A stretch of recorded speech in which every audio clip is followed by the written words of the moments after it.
Crank up those subwoofers, dude, and check this out.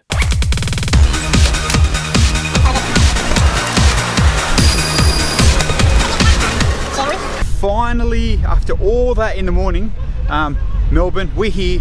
It's Brickvention time. Let's get inside and see what it's all about.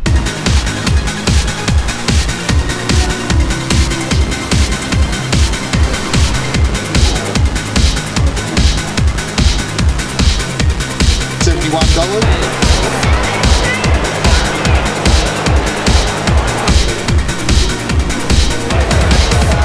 And well, welcome to Brickvention. Where do I start? This show is amazing. It's huge, it's big, it's massive, and there is so much Lego absolutely everywhere. As you just seen in the intro, so many different, I guess, genres and parts of Lego to cover. But as far as Brickvention goes, this thing is amazing. This show is so good. It's their 13th year of holding this show down in Melbourne.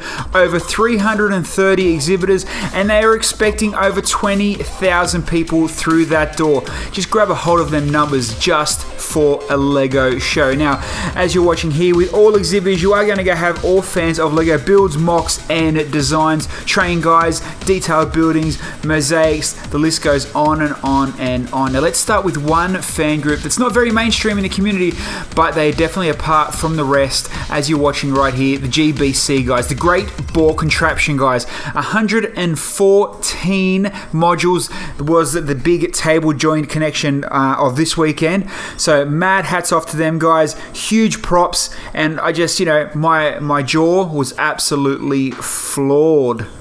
What type of Lego show would it be if there wasn't any retail? But something about the retail stores here was so different that there was more than just one retailer, which is new to me, and I found the experience amazing. Different retailers, different prices, different views, different things as well. One thing that stuck out, which I want to get out here first, which I absolutely loved above all parts and stuff, was this. The lights. I love when lights are integrated, and it doesn't matter if it's in sets, in modulars, in cars, in all that kind of stuff. Just the lights that make these sets, that make your mocks really pop, really look absolutely amazing. Like, check some of this stuff out, especially like, that small little fire truck just there. Like, just how good a few little lights make it look. You would have seen the Mac on the intro, and then of course the Ninjago stuff, the city and the docks all lit up. And if you wait just shortly, I'll flick through and we'll slide down some modulars shortly. Massive shout out to Light My Bricks as well. Just what you guys do with LEDs and I mean, look at that palace. How good does that palace look like? But we can't dwell on the lights forever. I'll show you what else was here in the retail section. Blew me away. Sets.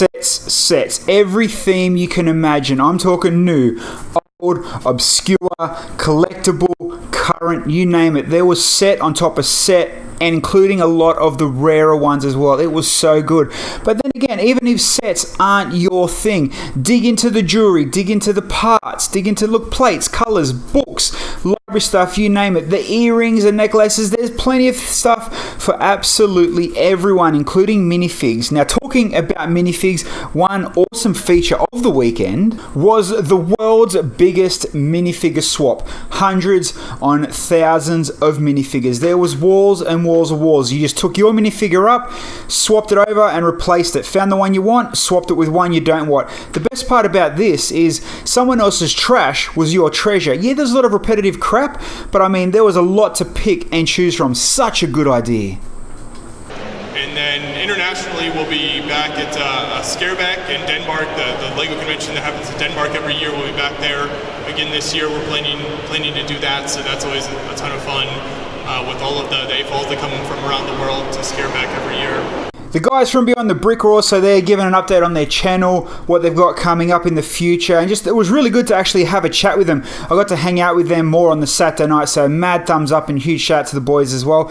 And for something a little bit fun, we got to sit back and watch an auction. $71. Hi, what's that, 72 is it? 75 up the back.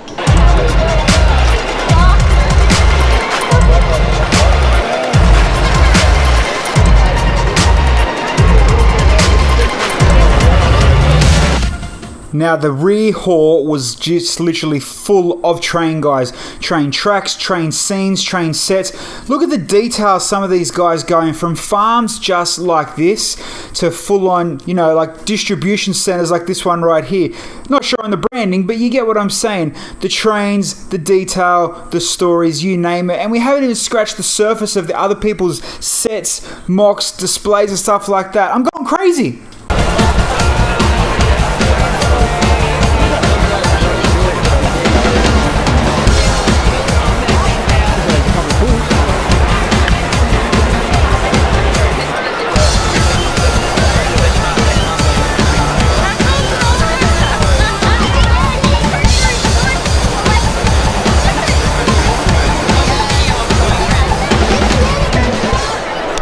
Have you ever heard of a game called Dirty Brickster? Most of you might have, some of you might have not. Just imagine Kris Kringle, but with Lego sets only. There was a $50 minimum buy-in for this one. Everyone gets in a circle. It starts with one person, continues all the way around. As each person goes and collects their gifts, they can take it from the table and unwrap or steal it from somebody else. And then once that item has been stolen 3 times, whoever ended up with it, it is theirs. I ended up with a wicked mini figure set.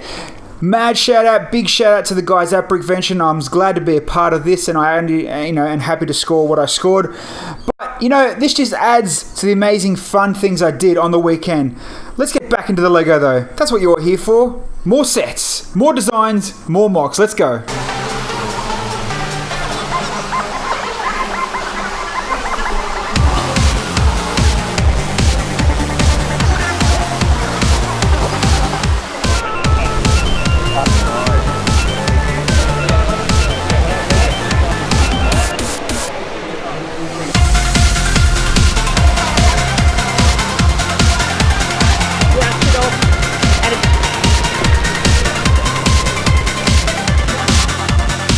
Before we end the trip, we're here, Legoland, Melbourne. We've got to go inside, we've got to suss it out just to make this trip that much perfect.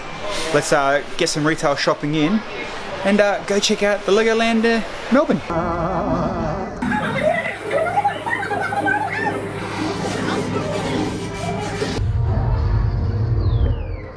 What's your points? Oh, 140. 111. Oh, what's up? What's up, gangsters?